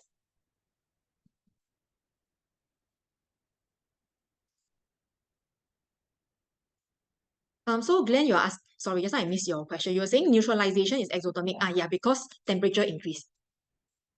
And then for the person who is asking for the notes for today, the revision lesson worksheet that I'm using right now is actually found in the OVERMUGGED Telegram lower sec chat. Okay, so then yep, so that's for radiation. Anything else? Yeah, I think that's oh yeah, and then last one is common examples. It would usually be like sun tanning, then as well as like fire. Yeah, so usually like how the heat from the fire reach us usually is at a distance away. Yeah. Done copying. I move on. Okay, so moving on to the next part over here, need to know the factors affecting radiation. This one I think your teacher have already taught you, so maybe let me test you instead. So you know, like usually we talk about like the smooth and rough or like shiny and dull, right? Usually we have aluminium foil, right, which has both sides, shiny and dull. So do you all know which is the side that should touch the food? Is it the shiny side that touch, or is it the dull side that should touch? Okay, so the answer is the shiny side. Okay, come, let's write it down. Okay, so I'm going to draw a very ugly and fat layer of aluminium foil. Can you follow me and draw it in? So this is my aluminium foil, okay? Then inside, I'm going to place my food. Sorry, I know very ugly lah, but never mind lah, can understand can already. Okay, so right, need to know that for the inside, it should be shiny. Outside is dull. Why? The reason is because if it is shiny inside, whatever heat that is from the food, they will be able to reflect back in because it's shiny. And that's why you can continue to use the same heat to cook the food. So that's why shiny is because yeah, it is a good reflector. Are you copying? Good reflector, plus it is also a poor emitter because the heat inside cannot get out. So that it's like you see the food, when they release the heat out, they cannot get out from this surface. Yeah, because this surface is actually a poor emitter. You can search on Telegram the bar down there. You just search OVERMUGGED lower sec. Yeah, then you can find it already. Yeah. Okay, so then next is for the outer surface. Why is it dull? It's because usually it's like maybe BBQ got like fire, or maybe you put it in an oven to bake it, right? So the heat is all from the surrounding. So that's why for the heat is that it's coming from the outside. Yep. So if it's coming from the outside, that means all these surfaces, it must be absorbing it well. That's why for the exterior surface, it should be a good absorber so that you can absorb the heat very quickly. Yep, so that means in other words, absorber means that you gain heat. Emitter means that you lose heat because you emit the heat out. Yep, so that's why the outer should be dull. But then usually, you know, if you were to have a BBQ occasion, maybe BBQ party with your friends or relatives, I don't think you have time to go and recall, oh, what did Miss Felicia say today? Like, what reflector, emitter, absorber? I don't think you have time to process all this. So to be fast, or like maybe in exam, you want a fast answer is, you know, food usually we want it to be clean, right? Because we are eating it. And then dull versus shiny. Which side looks more cleaner to you? The feeling. Shiny feels more clean, right? And then the shiny touch the food. Okay? That's why you see it's the shiny that's the inside that touch the food. So that's a quick way to remember it. Okay, so then yep, so that's to tell for the texture. For black, it is generally if it's good absorber, usually they will also be good emitter. Something like, you know, metals, if you are a good conductor, means you gain heat fast, you also lose heat fast. So if it's good, it will be good in two ways, gain and lose. It cannot be like good in gain and poor in lose. Because if a material somehow is good in gaining, poor in losing, it means the object net, it keep gaining heat, you know. It means the object can never ever reach room temperature. It will just keep getting hotter and hotter and hotter and hotter, which is not true lah. All objects eventually will reach room temperature. Okay, then for black, things to take note is that like for example, if you are at a hot place, maybe at the beach, then this time round, if I want to stay cool, what color clothes do you think I should wear? White. Should I wear black or White. bright? Correct. You should wear white color clothes. But of course, there are some guys that want to show off their abs and they don't topless. Yeah, but okay, assuming that if we are humble and then we wear like a shirt over, yeah, so by right, the color you should wear, it will be white color. That means we should wear light colors. Why? Because light color are generally over here they're missing the word light. Okay, so light colors. Yeah, light colors. Best is it is silver color. Just to let you know, silver is like the best. Maybe silver and black are the extreme ends. White is in the middle. So try not to choose white, which is in the middle. Okay, so choose silver or black. These two are the extremes. Okay, so in this case, we should wear like lighter color, but we don't wear silver color clothes. A bit weird. Okay, so if a decent color, it will be like white color. So why do we wear white color? Is because this time round, how do you know are we absorber or emitter? Like example, if the question asks you, what color clothes you wear at the beach? Explain your answer. And then how do you explain? For white color, should we mention about absorber or should we mention about emitter? So to decide, you always go by heat. How does heat flow? Heat move from high to low or low to high temperature? Heat move from high to low, right? Hot to cold place, right? So this time round, high to low place. So it's like, I don't want to feel hot, correct, at the beach. I don't want to sweat so much. That's why heat should not try to go into me because outside is too hot already. That's why usually best is you seek shelter so that the surrounding not so hot. Yeah, so if no shelter at the beach, is that heat move from outside to your clothes. That means your clothes are absorber. So why do we wear white color? Is so that it is a poor absorber. Okay, now I do opposite scenario. What if we say that right now, like at the tuition center here, I've got very cold aircon blowing out. Then if I feel very cold, what is a logic? Then I feel somehow very lazy. I really lazy to bring jacket. Okay, for example, if I lazy to bring jacket, what color clothes do you think I should wear? Should I wear black or white? Black. No? Luckily you came for lesson today before your exam. Okay, the answer is you should wear white color also. Why? Okay, so the reason is because this time around, same thing. Let's identify how does heat flow. So the aircon room. Generally, aircon room around how many degrees Celsius? 20 something, 20-ish degrees Celsius. Okay, 20 something degrees Celsius. Okay, then our body heat, how hot are we?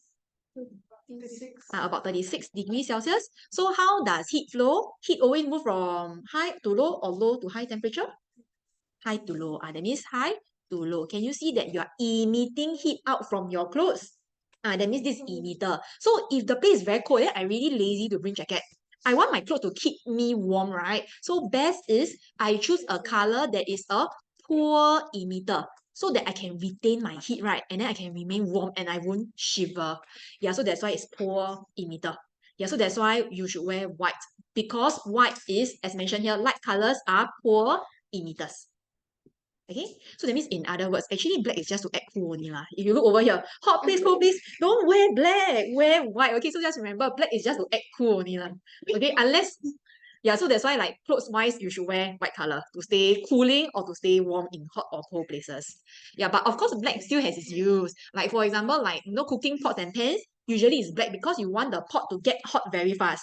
But for us human, we don't want to become hot so fast. If not, we will sweat. That's why pots and pans, black, okay. But human, avoid wearing black, okay? Be it hot or cold, please.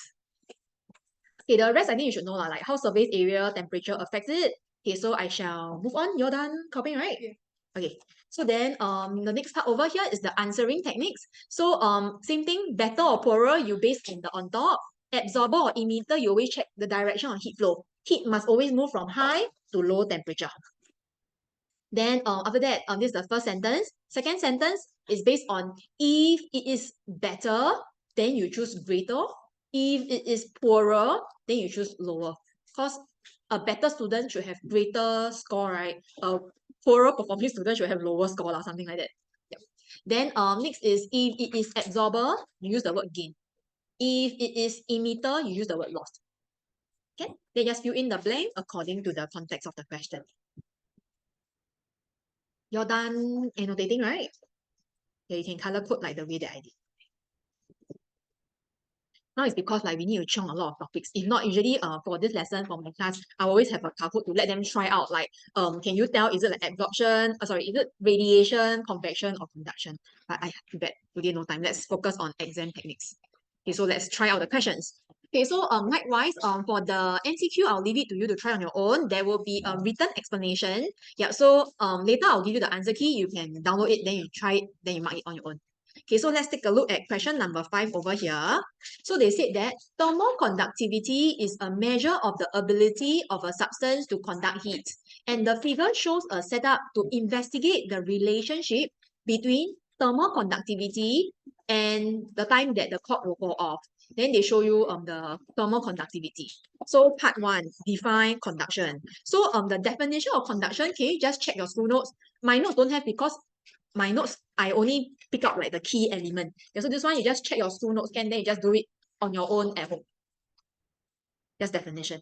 Okay, so let's move on to the next part. You're done labeling? Labeled, right? Labeled, right? I move on. Okay, then moving on to the next part. The times taken for the cork to fall off when copper and iron plates are used, it will be 20 seconds and 53 seconds. Then now they ask you for relationship. So can you now answer this question? Yeah, do it now. Do part 2 now. Once you're done with part 2, I will show the answer. Yeah, do it now.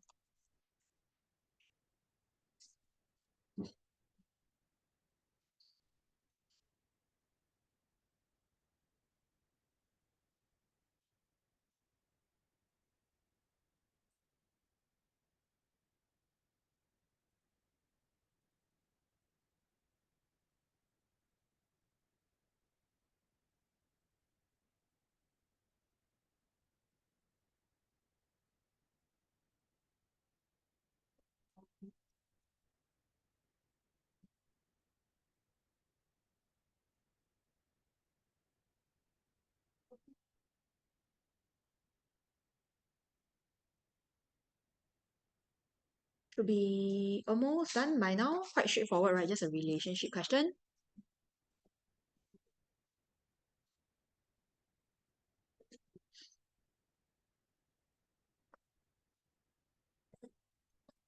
Okay, so I shall show the answer. Yep, so here's the answer. Come check your answers. And quite straightforward, right? Okay, so I shall move on. If any of you need the correction, maybe can you take a photo or like screenshot? Yep, then I shall move on already. Okay, so moving on to the next question here for part 2, they ask you to describe how the thermal conductivity of the materials affect the time taken for the cork to fall off. So that means this one is actually like linked to the relationship here. So it's like, although you say that, yeah, like higher thermal conductivity means you take shorter time. Why? Why higher thermal conductivity is shorter time? So they want you to describe like what's the missing gap in between. So do you have any idea? If something can conduct thermal energy well means that the material can do what? If a material has very high thermal conductivity, I need one missing link in between before you reach the time. So how, anyone have any idea? High thermal conductivity, like metals. Metals means that they can like conduct heat fast. Yep, correct. That will be the answer already. Very good. Thanks, Sushen. Yep, so it's because higher thermal conductivity. Hello, are you copying the answer? Yes. Yep, allows heat to be transferred from the which object to which object faster?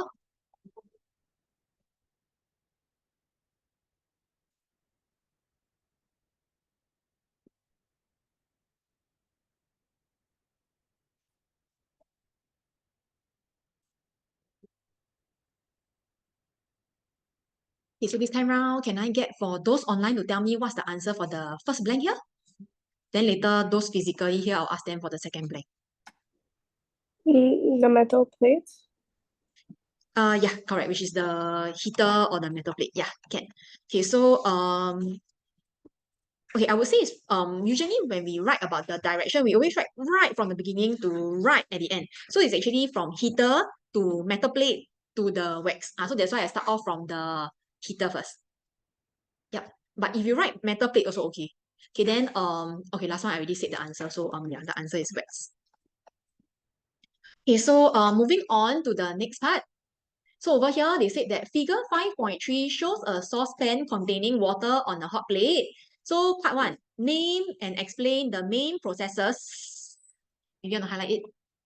Yeah, main processes by which heat is transferred from the hot plate to heat up all the water in the saucepan.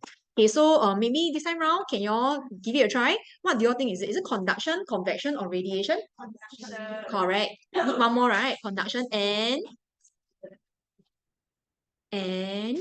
water. Convection, yeah, correct. Be confident, you are right. Yeah, so can you write it down? So this is the name part, settled. Okay, then next is explain. So for the explain part, can you just remember, okay, for this topic, whenever they ask you to explain, can you just use the answering techniques in front? Yeah, so this one I leave it to you to try on your own. You know what's answering technique, right? Those template model answer that I've written for you just now, remember? I got template answer for conduction, convection, radiation. You just copy the whole chunk there, then your answer is correct already. Okay, so you write it in on your own. So I shall move on to the next part. Done writing down the hints, right? Okay, so moving on to part 2. The sides of the saucepans are often polished. Explain how this reduces heat loss. So polish. So in this case, when you see the word polish, which method of heat transfer is it? Conduction, convection, or radiation? Polish. Polish. Correct, radiation. Yeah, because polish means shiny, right? Shiny is, remember the aluminium foil? Shiny versus dull. That's radiation. Then same thing again, is explain. So whenever you see explain, what should you think of? I just mentioned one part earlier in part 1. What did we write in part 1? Whenever explain, what should you think of? Like part 1? Let's just, yes, correct, answering technique. So can you just copy the whole answering technique? Then you can get full marks already. Yay. Part 3, you try on your own. Very easy, just 1 mark. Okay, moving on. Next one. Okay, so for the next part here on electricity, okay, because of time constraint, I would prefer that I at least go through, like each science I go through one topic at least. Yeah, so since for physics I've gone through thermal energy, electricity I'll skip. If by chance later got time, then maybe I come back. But if not, I will just do at least each science I do one. So I finished chemistry, so I finished physics, which is the thermal energy. I now move on to biology. So biology will be the human digestive system over here. Okay, so for human digestive system over here, need to know mainly the physical and chemical digestion. Yep, so you need to know, this part is important, okay? This one is also like an answering technique. So because often they will ask you like, why do we need to digest food?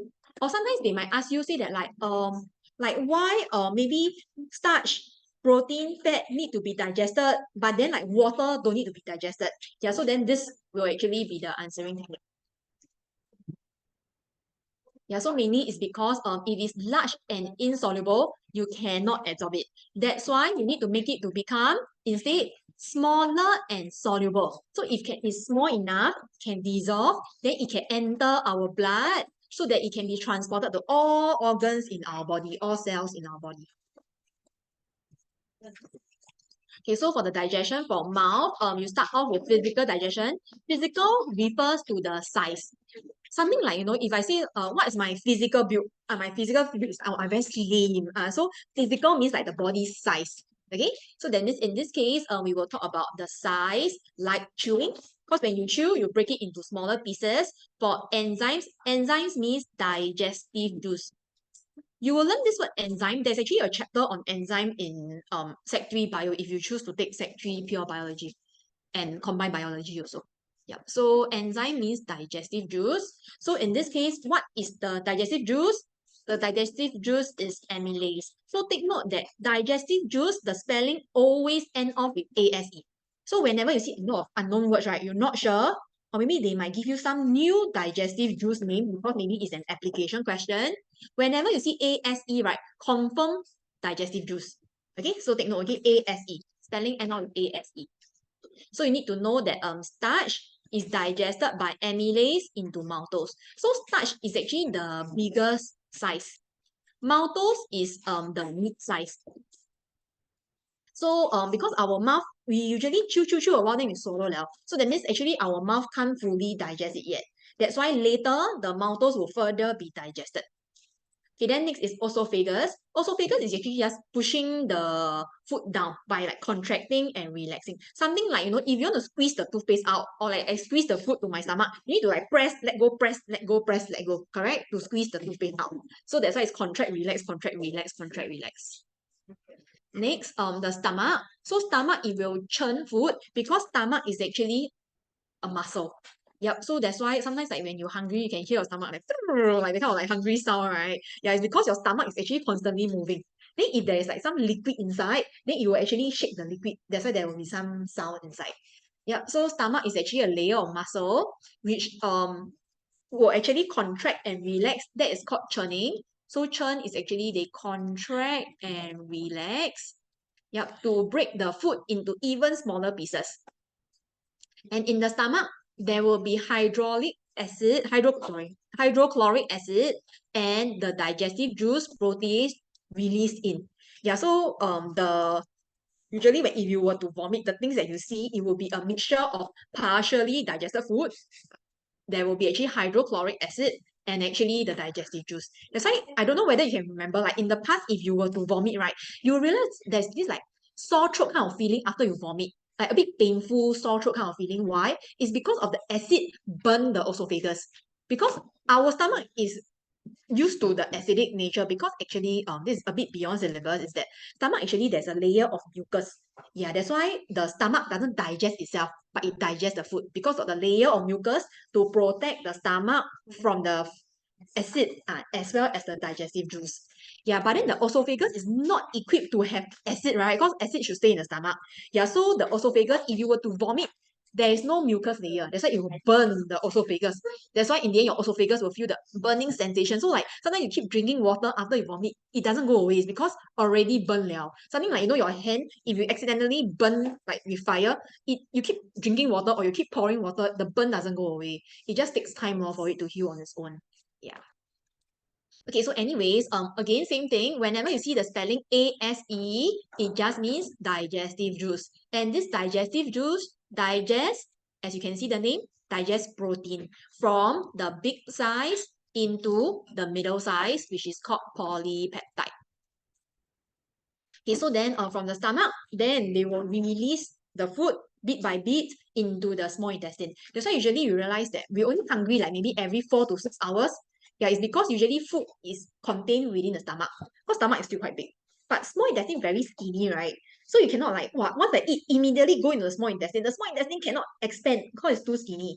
That's why the stomach will release, they will hold most of the food. They release bit by bit into the small intestine.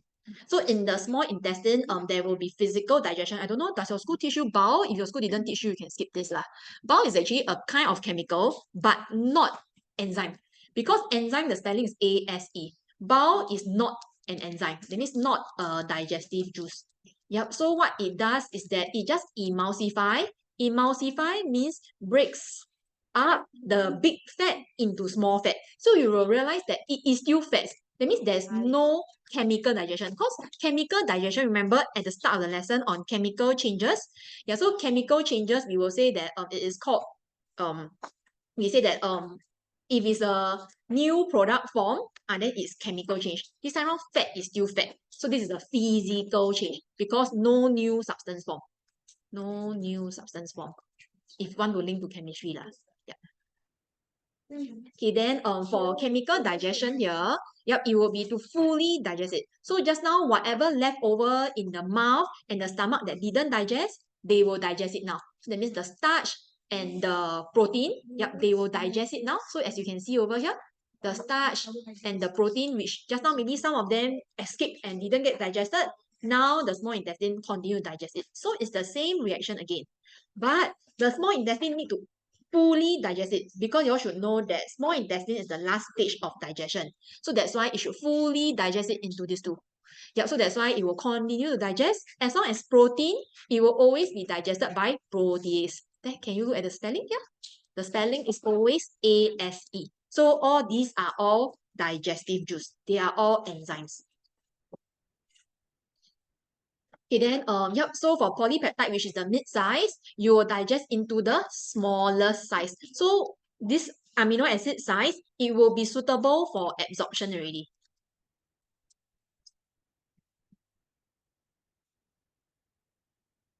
Yep, so I'll just write it down. Oh yeah, and by the way, among these three, actually only the fat, sometimes they might ask you to draw. So just to let you know that glycerol is usually one like a rectangle like that. Then there will be some like Maggie mee kind of lines coming out. Yeah, so these lines over here are the fatty acids. So usually it will always be one glycerol plus 3 fatty acids. Okay, so the big one is glycerol. Then the curly line like Maggie mee like that one is fatty acids.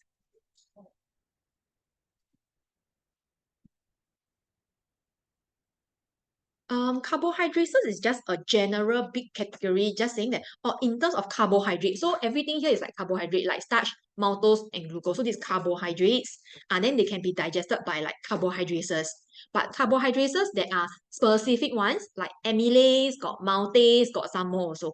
And so carbohydrates is big category. Amylase is the specific example.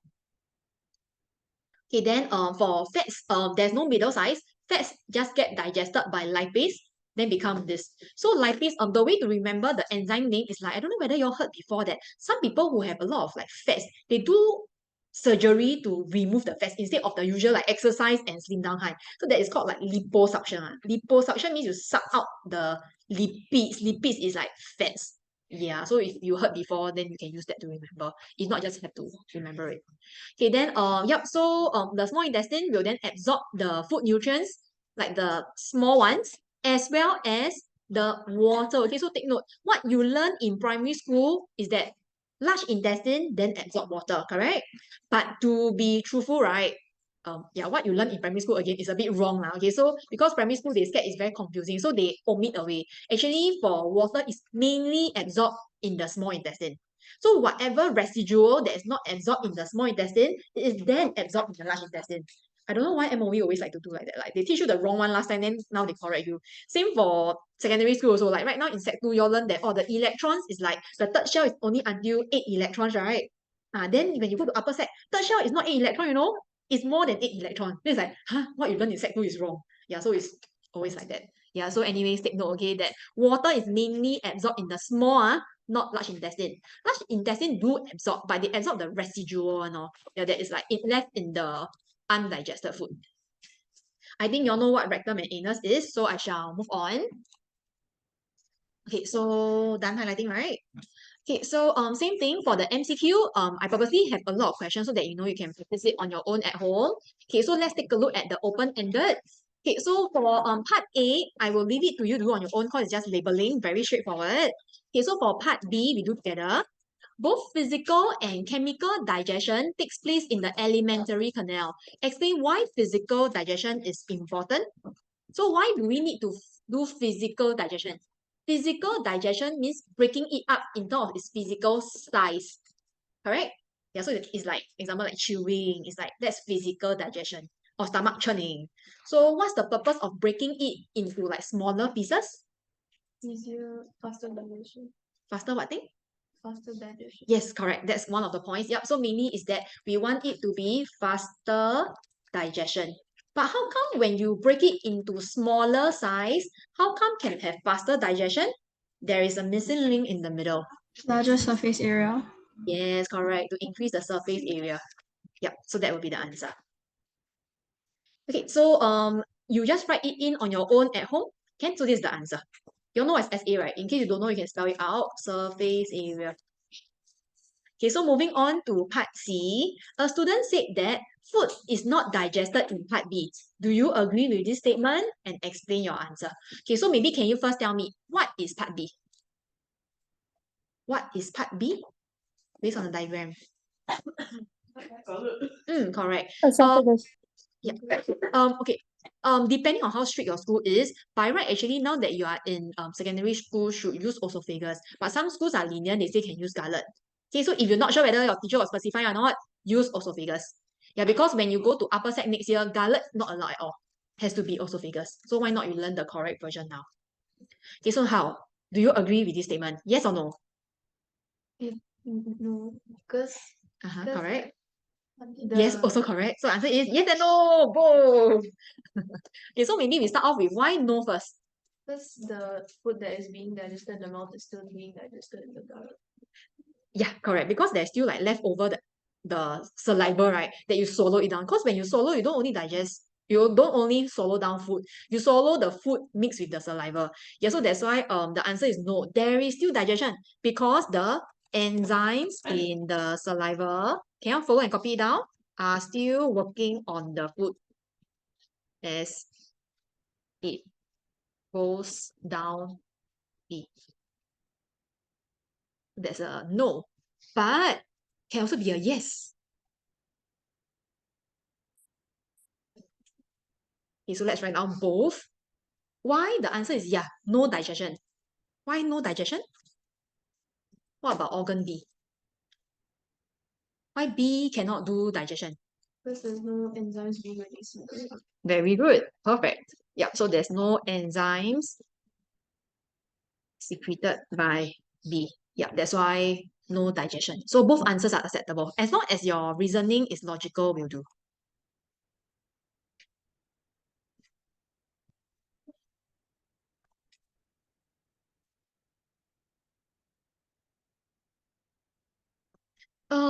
Okay, actually esophagus can't really break the food up into very small pieces. So I would say that the physical digestion in the esophagus is kind of not very significant as compared to teeth. You know, teeth you chew or really you break big piece into small piece. The stomach, the churning, stomach move really a lot. That's why sometimes you can even like feel your stomach moving. Yeah, or you can even hear it moving because stomach, the movement is really huge. But esophagus is a very demure way of like squeezing down the food like gently. So the focus is more of the squeezing down than to break the food into smaller pieces. Yeah, so that's why kind of yeah, I know that it's kind of a bit misleading that in the notes they said that esophagus there is physical digestion, but it's how to say the physical is more physically transfer the food from one region to another region, but not really breaking it down. Because you can see here they never mention break into smaller piece. But you compare to mouth and stomach, see mouth smaller piece, stomach smaller piece, but esophagus never write smaller piece. Yeah, so we don't really say that the physical digestion is to break into smaller piece. Yeah, so that's why you don't quite count the physical digestion in esophagus. Okay? Okay, so then moving on to the next page. This one is very easy. This page I leave it to you to do on your own. So it's just don't even need to explain, just state can already. So I think no problem. You do it on your own. Okay, can. I still have time. Okay, then now, okay, maybe we go by voting. So because I do not know the amount of time left, am I able to cover both electricity and this topic? So maybe I let you all vote. Okay, so those online, you all can vote too. Okay, so you just click the raise hand button to let me know. Okay, so between transport system in living things, which is the diffusion osmosis topic, which also has like answering templates. Yep, so I can teach you how to apply it, like the conduction, convection, like that. Do you all prefer this topic? Or do you all prefer electricity topic? Okay, so now so maybe since I'm here, okay, who wants electricity topic? If you want electricity, you raise your hand. Those online, you also raise your hand. Raise hand, Yep. It's like about slightly more than half of physical. Then for those online, let me see, out of 50, who wants electricity? If you want electricity, you raise your hand now, because I'm counting the votes now to decide in case I can't finish everything. Those in class, you can put down your hands here. Yep. Okay, so for those online, it's minority that want electricity. Yeah. Okay, maybe to make it fair, just in case some of them choose to not vote. Okay, so there's 14 polls for electricity. Okay, then now what if I say that we choose transport system in living things instead? So then for this topic, who wants me to go through this topic? No, in case I don't have time to go to another topic. That's like, okay, can. 1, 2, 3, 4, 5. Okay, can. So for those online, who prefers me to go through this topic?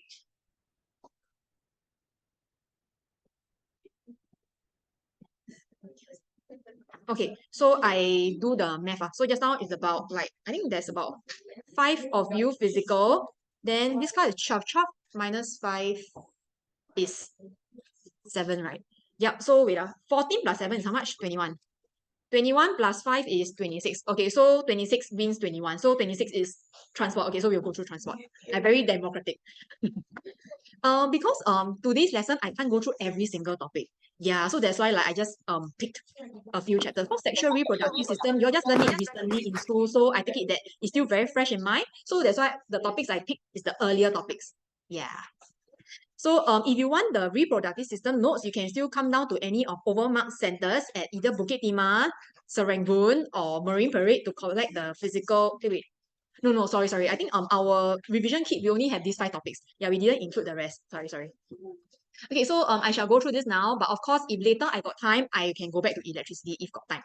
Okay, so for this topic here on transport system in living things, so first part, need to know the difference between diffusion versus osmosis. So for diffusion versus osmosis, how do you know when to use which? Something like, the conduction, convection, radiation chapter also. How do you know when to use which? You go by osmosis is strictly only water molecule, and it must be liquid state, and it must be pure water. That means if it is like maybe like you say what orange juice like got water inside, right? But orange juice is not osmosis. Okay, so orange juice you put it under diffusion.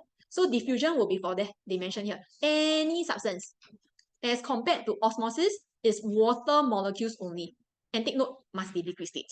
So that means, for example, I go and steam some pao, or I steam don't know whatever thing, I steam fish. So when I steam something, right, then I open the lid, then wow, a lot of steam comes out. So if there's a lot of steam that comes out, so in that case, is it diffusion or osmosis?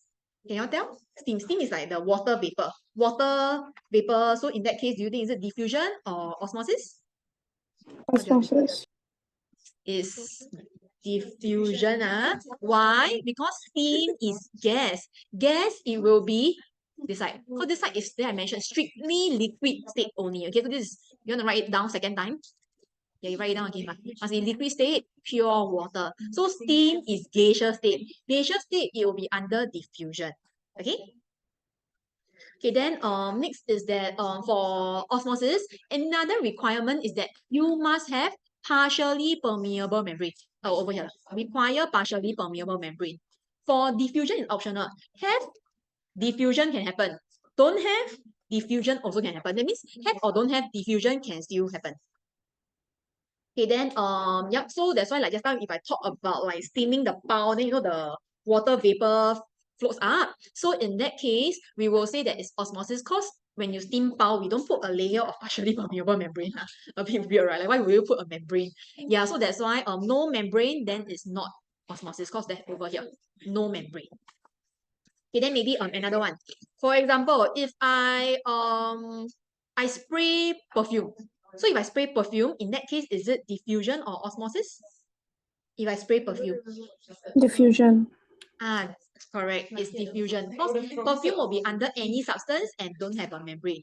Next, example, oh no, I careless. I accidentally spill the water on the table. So now, my water is like moving across the table. So in that case, is this diffusion or osmosis?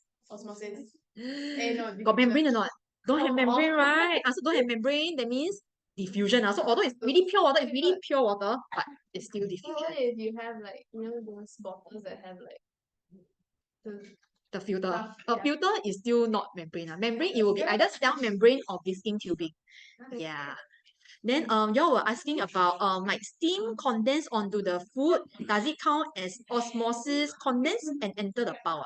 In that case, because bao is flour and then usually we only so the only case where there is membrane for worksheet question is usually like viscine tubing, or else it's like maybe plant cell or animal cell. There's like a layer of like cell membrane. Yeah, so for bao it's not really plant cell or animal cell, unless you tell me that there is a piece of leaf. Leaf, then maybe I can say, oh, got partially permeable membrane, and then it will enter through osmosis. So in that case, I would say that even if the water try to enter the bao, taking it that there's no membrane, that should be still diffusion. Yeah. Okay, so then for Shirley's question, you're asking for the notes. I do not know what you're referring to for the notes. We have two things. We have one is revision kit and one is lesson material. Lesson material is the one that you see on the screen here. Lesson material can be downloaded from OVERMUGGED lower sec Telegram group chat. You can just search for it in the bar in Telegram. Then if you want the revision kit can be collected at any of OVERMUGGED's outlet, which is the 3 branches, Bukit Timah, Serangoon, or Marine Parade, at any of the September holidays. Generally from 11 a.m. to 6 p.m. you can collect. But if you want to make sure that you don't make a wasted trip such that like maybe the center is not open, you can always contact the OVERMUGGED admin. You just Google search for OVERMUGGED General Hotline. You can ask them if the center is open and available for collection. And maybe to double check like the subject that you want still got stock or not. Yeah. So when school starts, you can collect it also. Just that also by then, because the stocks might be running low, so best to check in whether still got the subject and level that you want. So for the answer key for the worksheet for today, as mentioned just now, I will be actually giving you all the answer key at the end of the lesson. So if you are coming to collect in person, there is no limit in the amount that you collect. So even if you want to collect for your friends, your classmates, your cousins, yeah, you are allowed to collect too. Any number, just make sure you know how much to collect will do lah. Yeah. Then likewise for those of you here also, like if you want to collect like the Sec 2 math, if you are not attending the Sec 2 math lesson, you can collect it from me also later after class. Okay, so then continue on. Next is that for diffusion versus osmosis, need to know the correct word. You should use the word concentration for diffusion. Osmosis, use the word water potential. Why? Because for concentration, it will be for any how to say, it's for solid. Like example, if you say that the uncle today make the Milo drink very gao, Milo gao, right? Gao means like concentrated. So that means when we look at the word concentration, we are looking at the concentration of the Milo powder. Okay, so that's why concentration is referring to the solid. So if it's osmosis is on liquid. So liquid, you don't use the word concentration.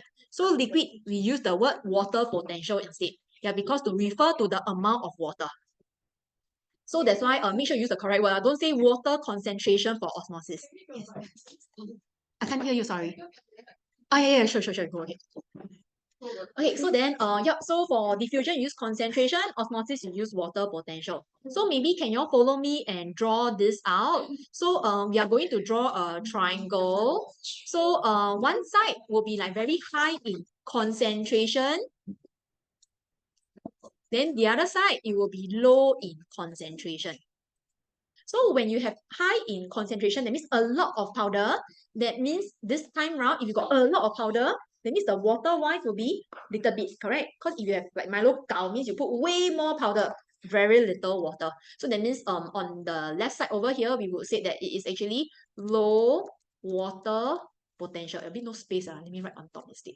Low water potential. So that means in other words, the left side is considered to be concentrated. Yeah, it's a concentrated solution. As compared to the right side, it is very low concentration of powder. That means, like you will say that, oh, the auntie today make the Milo drink very diluted, right? So diluted means that there is a lot of water. So that means this will be considered as high, a bit no space. Okay, I write shortcut again. High WP. WP is water potential, not workers' party.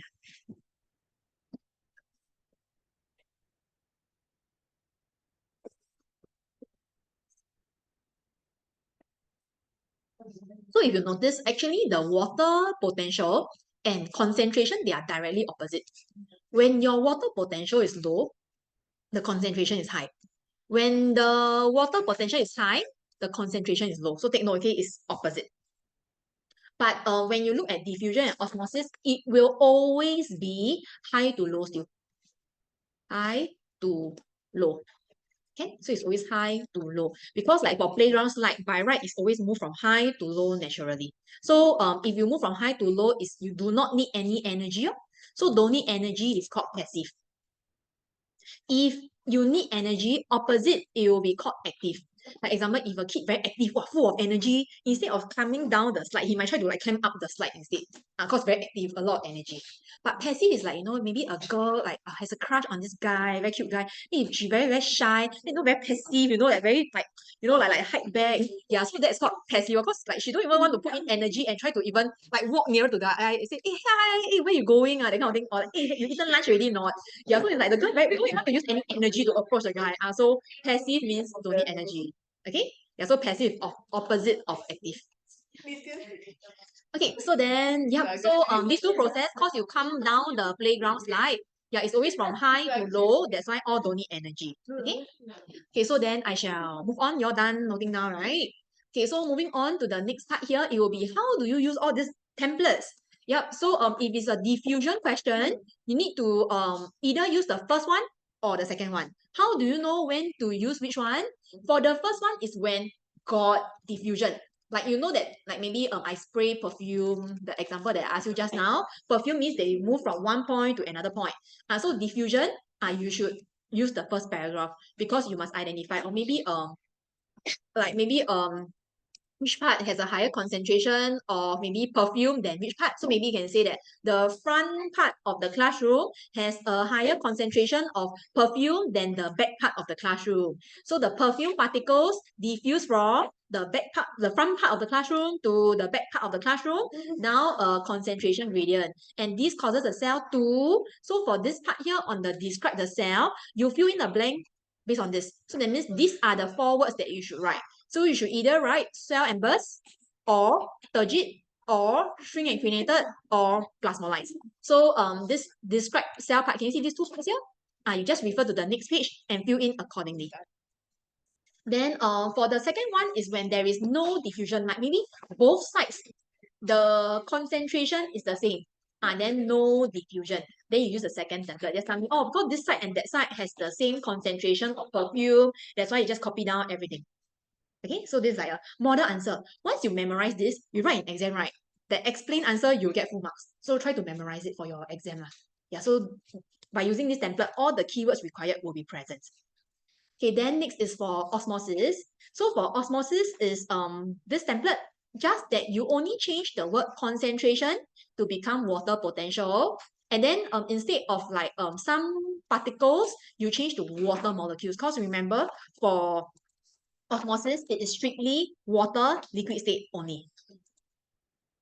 Then but this time round for osmosis, you need to add on an additional one. Partially permeable membrane is a must to have for osmosis. Yeah, then the rest are the same already. Yep, it's like if you look at the blanks, it's the same. Yep, so likewise for the first one is that when there is osmosis, you use the first one. When there is no osmosis, like maybe, or they say that, oh, the potato cell size is the same size. So if it's the same size, that means actually your potato and your surrounding solutions are the same potential.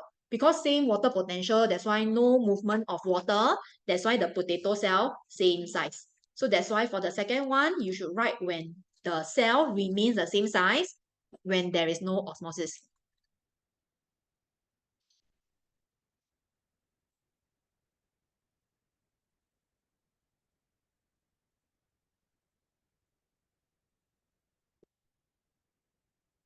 Okay, so I shall move on.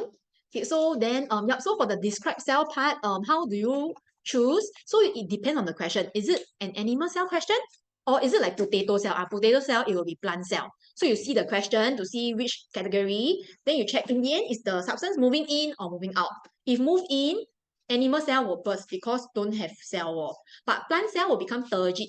Turgid means hard. Okay, something like, you pump a lot of air into a basketball, then the basketball or volleyball become very hard, and that's called turgid. Then next is for substances leaving, like water or any substance that leave, and then they will become smaller and become trinated. Trinated means that they have this kind of spiky appearance.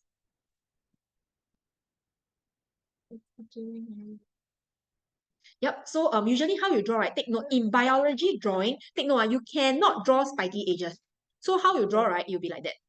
So you draw like that.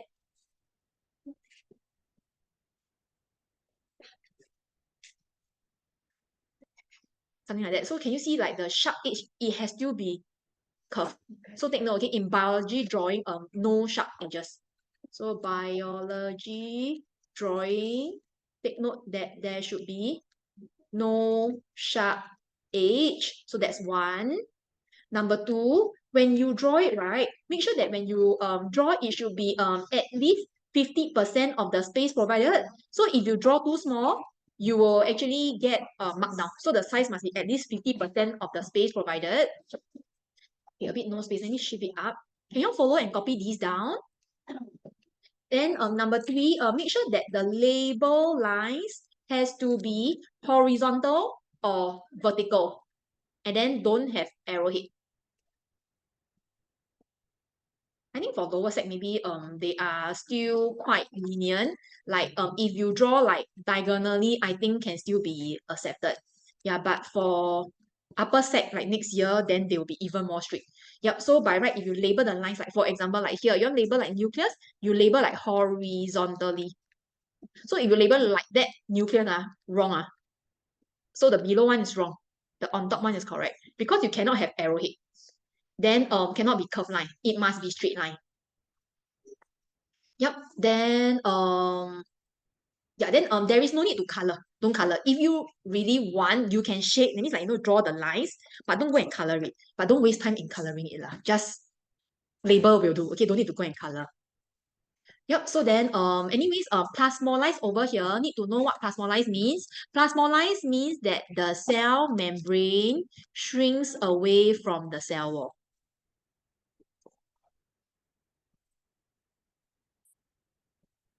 Yep, so this is the cell membrane. Can you see this layer of cell membrane?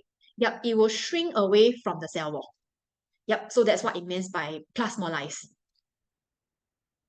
Yep, so need to know how to draw, okay? So for all the drawing, need to know how to draw it.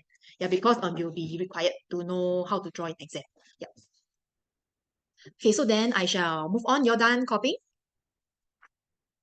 Done, right? Okay, so moving on. Okay, so over here, need to know the different parts of the plant. So need to know where the xylem and phloem is. So for the xylem, you need to know that it transport water and mineral salts, not only water, mineral salts also. Then for the phloem, it transport food, mainly the sugars, yeah, in the form of sucrose. I think you write sugar should be also accepted in lower sec. Yeah. Okay, so then yep, so need to know the position. It is the water that is the xylem that is inside, the phloem that is outside. So how to remember? In primary school, they have this mnemonic. I don't know whether you all learned before or not. They call it as Y4. That means like instead of Wi-Fi, like don't have Wi-Fi. So become Y4, like 0, don't have. So that means it's saying that water inside, food outside. Yeah, to say that like, oh, that xylem is the inside, then the phloem is the outside. Yep, so for water, it will enter the root hair cell by osmosis. Then mineral salts will enter by diffusion. Because remember, osmosis is only for water. And then root hair cell is a plant cell. Plant cell has cell membrane, right? And that's why it can be osmosis. Because it has both criteria of cell membrane, the partially permeable membrane, and water. Then mineral salts, not water, that means diffusion. Then like during photosynthesis, if we talk about gases, gases also diffusion.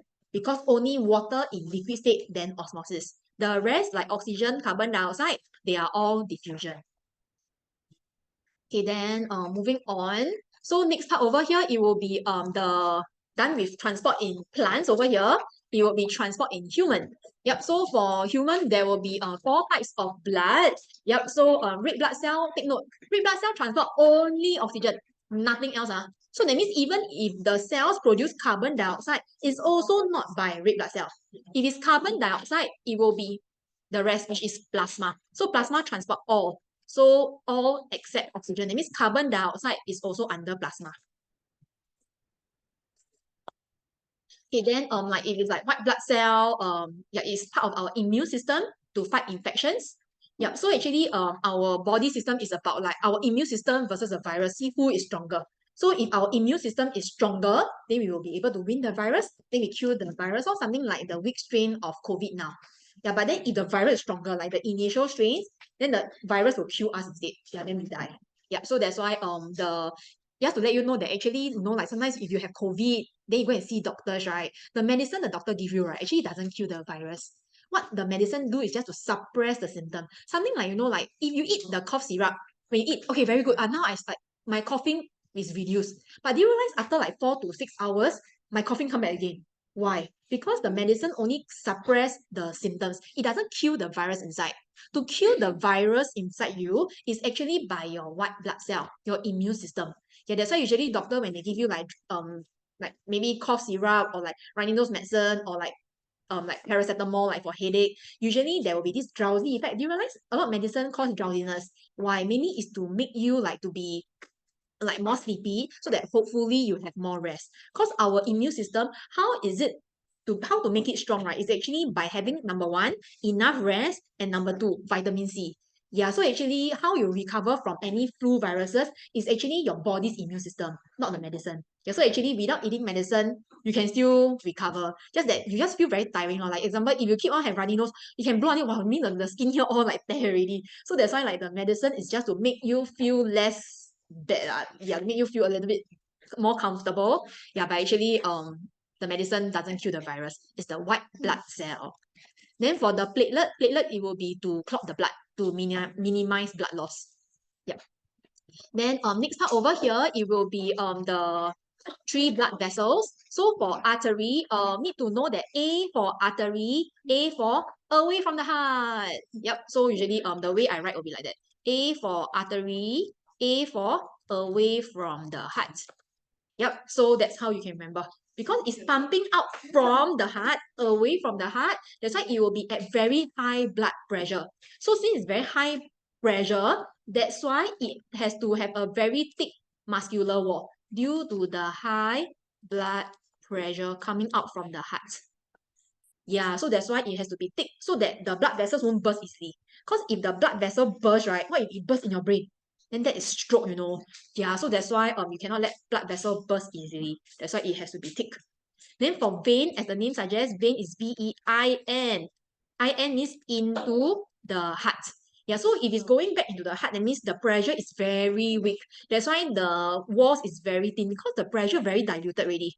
So cause the pressure is from the artery, go to the capillary, then vein is the last stage. That's why when you reach vein, it's like not much of a pressure. Yep, so that's why it's all right. Yep. Then for capillary, it will be 1 cell thick. Yep, because it is supposed to be very small to be able to reach to the different parts of the organ. Yep, then done already lor. That's the main thing. So over here just to show you like what are the functions, which I think you already know, so no problem.